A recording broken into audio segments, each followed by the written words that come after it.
Magandang gabi sa ating lahat na ito update sa magiging lagay na ating panahon. Patuloy pa rin nakapekto ang southwest monsoon o habagat sa may kanlurang bahagi ng Southern Luzon, Visayas at Mindanao. May kita po natin sa ating satellite imagery na mga kaulapan. Ito po yung white patches po dito, no? So ito po yung mga kaulapan na magdudulot ngayong gabi na mga kalat-kalat na mga pag-ulan, mga pagkidlat at pagkulog dito po sa bahagi ng Mimaropa, Western Visayas, Zamboanga Peninsula, pati na rin po sa bahagi ng Northern Mindanao at ilang area din po sa Sorsogon at sa Bangsamoro. Dito rin sa bahagi ng Quezon ngayong gabi, may mga inaasahan rin po tayo dyan na mga kalat-kalat na mga pag-ulan, mga pagkidlat at pagkulog dala nga po nitong southwest monsoon o ng habagat. Dito na po sa atin sa Metro Manila, pati na rin sa ibang bahagi pa po na ating kapuluan. Ngayong gabi may mga isolated cases na mga pag-ulan pa rin tayong inaasahan dala nga ng habagat at ng localized thunderstorm. Sa kasalukuyan, wala pa rin ho tayo minomonitor na LPA o bagyo na posible makaapekto sa ating bansa for the next 3 to 5 days. At para sa magiging lagay na ating panahon bukas, dahil pa rin sa epekto ng habagat, ang bahagi ng Mimaropa ay makakaranas pa rin po ng maghapong maulap na kalangitan na kung saan may mga kalat-kalat pa rin po ito ng mga pag-ulan, mga pagkidlat at pagkulog. Pero dito po sa atin sa Metro Manila, pati na rin sa ibang bahagi pa ng Luzon, sa umaga hanggang tanghali ay magiging maaliwalas pa rin po yung ating panahon, bahagyang maulap hanggang sa maulap na kalangitan at pagsapit naman ng hapon at gabi asahan na po natin yung mga panandaliang buhos ng pag-ulan dala nga ng habagat at ng mga localized thunderstorm. Temperatura po natin sa Metro Manila bukas ay mula 25 hanggang 32 degrees Celsius, Baguio City 18 hanggang 26 degrees, Lawag naman 26 hanggang 33 degrees Celsius. Mainit naman po sa bahagi ng Tuguegarao City, aabot sa 36 degrees ang pinakamataas na temperatura, Legazpi City naman 25 to 32 degrees at Tagaytay 23 hanggang 31 degrees Celsius. Dumako na po tayo sa bahagi ng Calayan Islands at Puerto Princesa City na kung saan yung temperatura po dito bukas ay nasa 24 hanggang 31 degrees Celsius. Sa magiging lagay naman na ating panahon sa Kabisayan at sa Mindanao, particular na dito sa may Western Visayas, Zamboanga Peninsula, Basilan, Sulu at Tawi-Tawi, dahil sa habagat, makulimlim pa rin po ang panahon dyan na may mga kalat-kalat na may hina hanggang sa damdaman kung minsan ay may malakas na bugso ng mga pag-ulan. Pero sa nilalaming bahagi ng Kabisayan at ng Mindanao, bahagyang maulap hanggang sa maulap na kalangitan naman po yung ating naasahan bukas. Sa tanghali, posible pa rin po maging mainit, pero sa hapon at sa gabi, asahan na po natin na makakaranas sila ng mga isolated cases na mga pag-ulan dala po ng mga localized thunderstorm. Temperatura natin bukas sa Iloilo ay 25 to 31 degrees Celsius, ganun din sa bahagi ng Metro Cebu, at sa Tacloban naman 25 to 32 degrees Celsius. Sa Cagayan de Oro at sa Metro Davao, aabot sa 31 degrees Celsius yung pinakamataas temperatura bukas, ganun din sa may bahagi po ng Zamboanga City.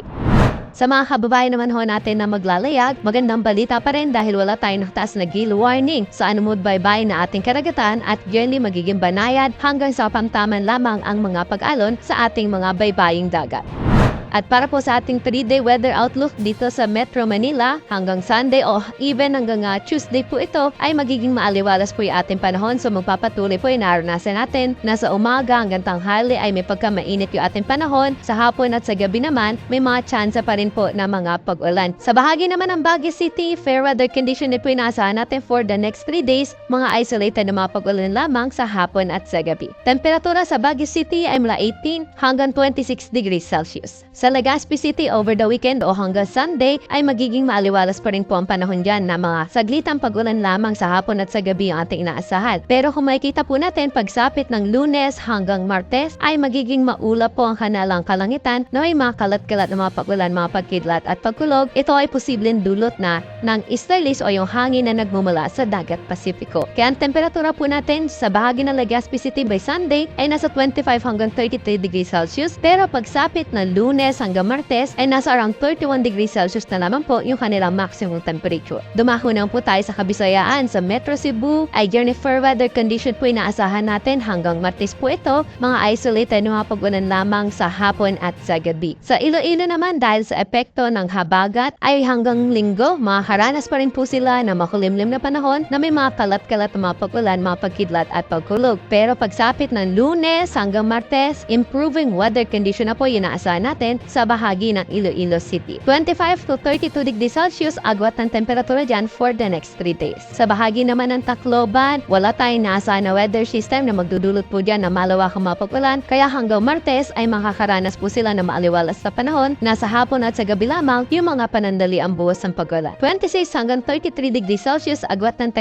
temperatura sa bahagi po ng Tacloban City. Dumako na po tayo sa mga key cities natin sa Mindanao, particular na sa Metro Davao na kung saan ay fair weather condition po tayo, mainit sa tanghali, aabot sa 34 degrees ang maximum temperature at sa hapon at sa gabi naman may mga pag-ulan pa rin po tayo na inaasahan. Samantala sa may Cagayan de Oro City o sa may Northern Mindanao area, hanggang Linggo po ay magiging maulap din ang kalangitan yan, epekto pa rin ang habagat at may mga kalat-kalat na mga pag-ulan. Pero pagkatapos po nun, Lunes at Martes, magiging maaliwalas na po yung panahon na may mga tsansa na lamang na mga pag-ulan sa hapon at sa gabi. 25 hanggang 33 degrees Celsius agwat ng temperatura sa Cagayan de Oro City. Dumako naman po tayo sa may Zamboanga City na apektado rin po ng habagat hanggang Linggo, pero pagkatapos din po nun ay improving weather condition na yung ating inaasahan. 25 hanggang 33 degrees Celsius yung inaasahan natin maging agwat ng temperatura sa bahagi ng Zamboanga City.